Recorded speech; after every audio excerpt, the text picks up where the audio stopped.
বিসমিল্লাহির রহমানির রহিম। আসসালামু আলাইকুম। আমি আজ আপনাদের জন্য নিয়ে এসেছি মাংস পিঠা। এটা ফ্রাই প্যানে তেল দিয়ে পেঁয়াজটা দিয়ে দিলাম। পেঁয়াজটা ব্রাউন কালার করতে হবে নাড়াচাড়া দিয়ে।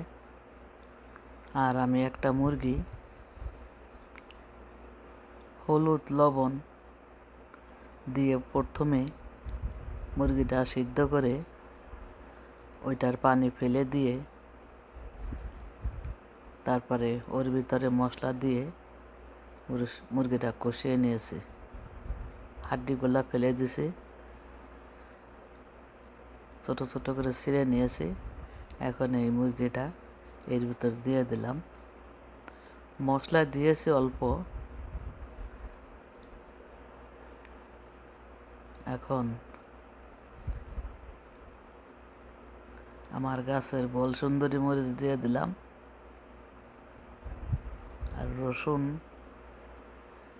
আগে যখন মাংসটা কষিয়ে নিয়েছিলাম তখন হালকা মশলা দিয়েছিলাম, সব ধরনের মশলা দিছি। এখন শুধু পেঁয়াজ রসুন আর মরিচ দিয়ে একটু বাগার দিলাম নাড়াচাড়া করে। আপনারা আরও পেঁয়াজ দিবেন। পেঁয়াজ যতটুক মাংস ততটুক পরিমাণ পেঁয়াজ দিবেন। আবার হয়তো বলবেন যে আপনি দেন নাই কেন। আপনারা দিয়েন।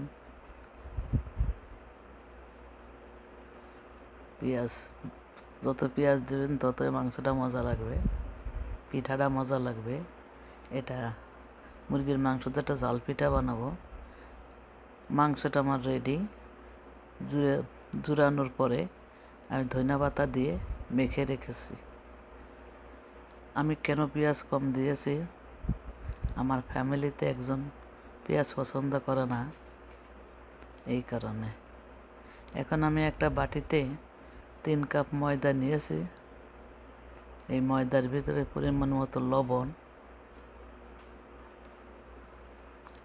লবণ দেব, একটা ডিম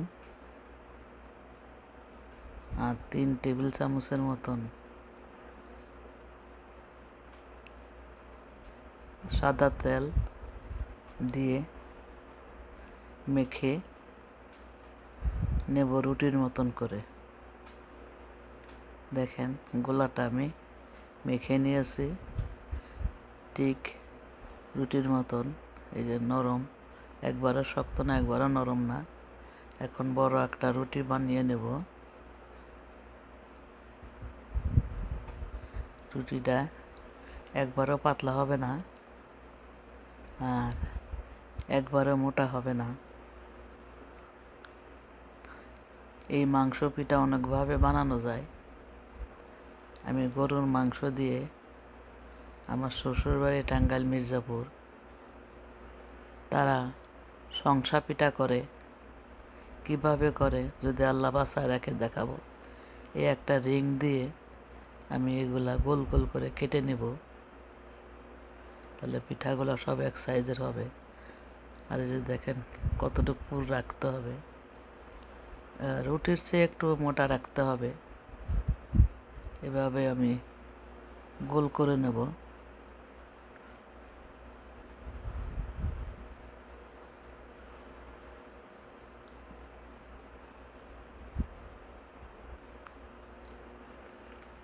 মিষ্টি পিঠা পছন্দ করে না, আর মিষ্টিও বানালে পছন্দ করে না আমার ফ্যামিলিতে।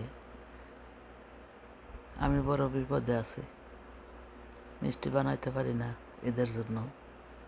এই জাল পিঠাটা পছন্দ করে, এটা খাবে, এটা অনেক পছন্দ করে, তাই ওদের আমি বানিয়ে দিলাম।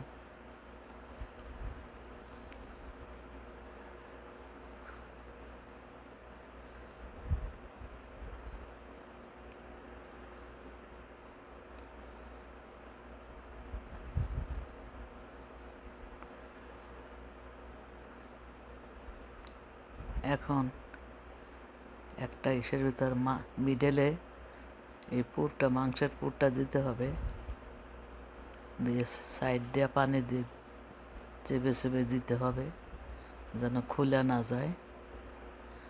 তারপরে চাপদা ধরে, আপনারা এগুলো পারেন, না পারার কিছুই নাই।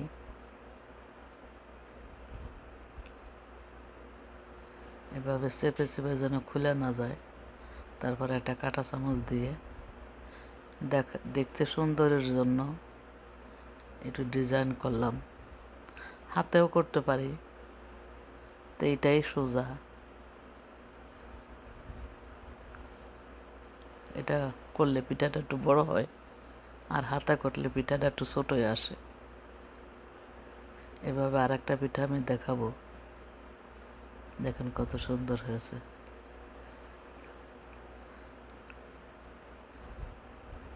ওইভাবে আবার মাংস দিবেন, মাংসের পুরটা। আপনারা কিন্তু পেঁয়াজ বেশি দিবেন,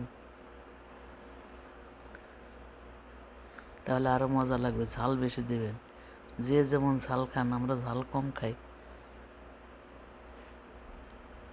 আমার বড় মেয়ে অনেক ঝাল খায়, নাগামরিচ তো একটাই খেয়ে ওঠে, ছোট দুইটাই খেতে পারে না। আমি পারি অল্প, ওর মতন এত বেশি পারি না। নাগামরিচ খাওয়ার জন্য পাগল হয়ে যায়। ভিডিও করার আগেই চিল্লানি আরম্ভ করে যে ভিডিও না করলে ছিঁড়ে ফেলবে। ও অনেক মরিচ খায়, ও ঝাল পিঠা পছন্দ করে।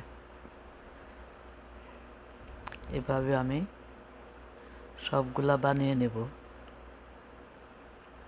যেখানে একটা তেল গরম করে একটা দিয়েছি দেখার জন্য। এর সাথে যে ডিম আছে, এই জন্য তেলটা ফেনা হচ্ছে। একটা ডিম দিয়েছি, এই জন্যই তেলটা ফেনা হচ্ছে। আর একটা দিয়ে দিলাম।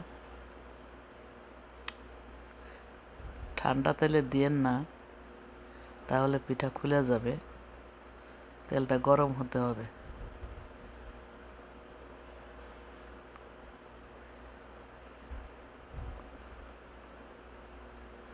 যদি কালো জামের মতন ঠান্ডা তেলে দেন, তাহলে পিঠা ছেড়ে দেবে, ভিতরের সব মাংস বের হয়ে যাবে।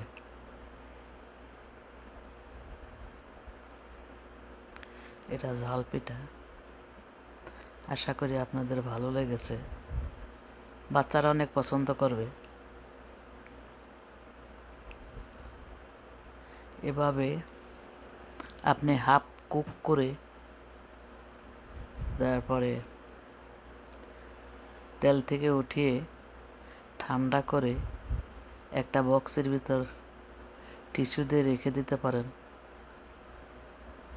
1 মাস 2 মাস কিছুই হবে না, ফ্রোজিং করতে হবে।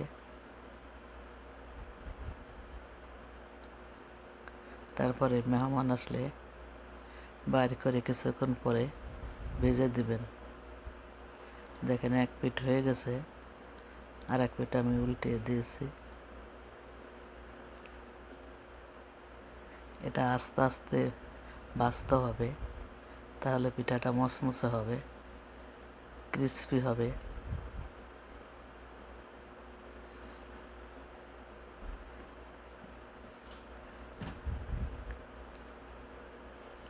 এই যে এখন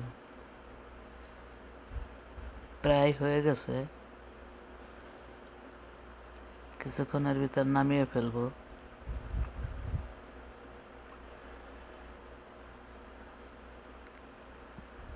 ভাজা প্রায় শেষ।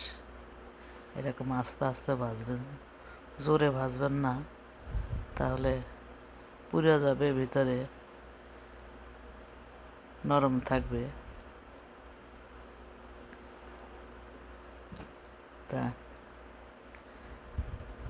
আশা করি আমার এই মাংস পিঠা আপনাদের ভালো লেগেছে। সব কিছু দেখিয়ে দিয়েছি, বাচ্চারা এটা পছন্দ করবে।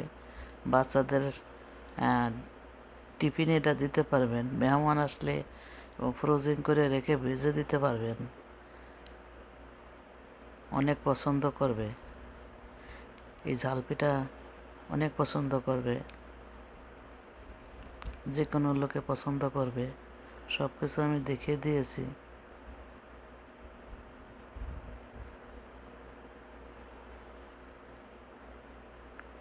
আপনারা করবেন আর মজা করে খাবেন।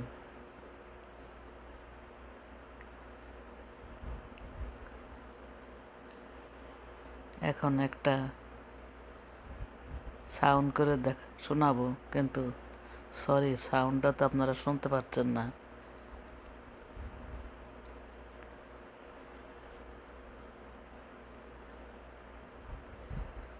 এখন একটা ভেঙে দেখাবো, দেখেন ভিতরে মাংসের পুর ভরা।